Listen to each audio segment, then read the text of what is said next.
This last Friday was the hardest day I ever lived.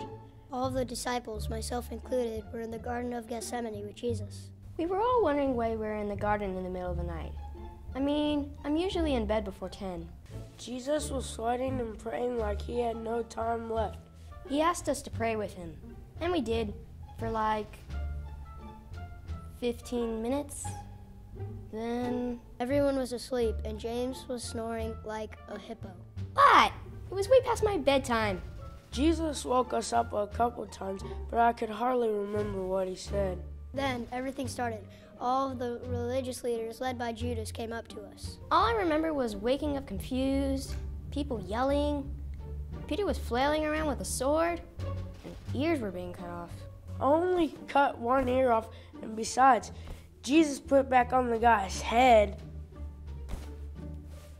Where did Peter get a sword anyway? I mean, who in their right mind gave it to him? He said, "What?"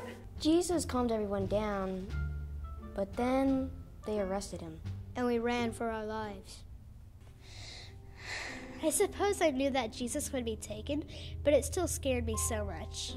After I gathered my wits, the guys and I went to where Jesus was being accused. It was ridiculous. Men started spewing lies. Men paid by the Pharisees came up to testify against Jesus. It was all a big lie. John was pretty scared. Yeah, I heard John was terrified. Are you kidding me? James wet his tunic and ran away, and Peter pretended like he didn't even know us.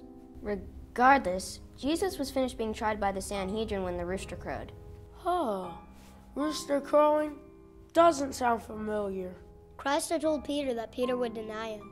Okay. Like I said, it wasn't the very best day for any of us. The priests handed Jesus over to the Romans, seeing as how they wanted him to be killed. Pontius Pilate, the Roman governor, didn't even know what to do.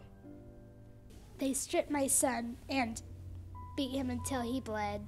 They put a cross on his back and led him and 2 thieves up a hill called Golgotha.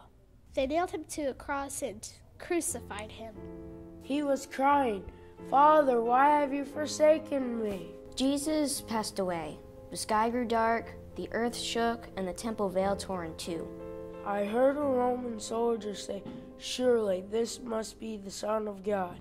Mary Magdalene and I went to the tomb where he was buried on the day after the Sabbath. We were both crying and weeping. We barely said a word all the way there. When we arrived at the tomb, we could not believe what we saw. An angel was at the tomb and told us that Jesus has risen. We ran back and told them all.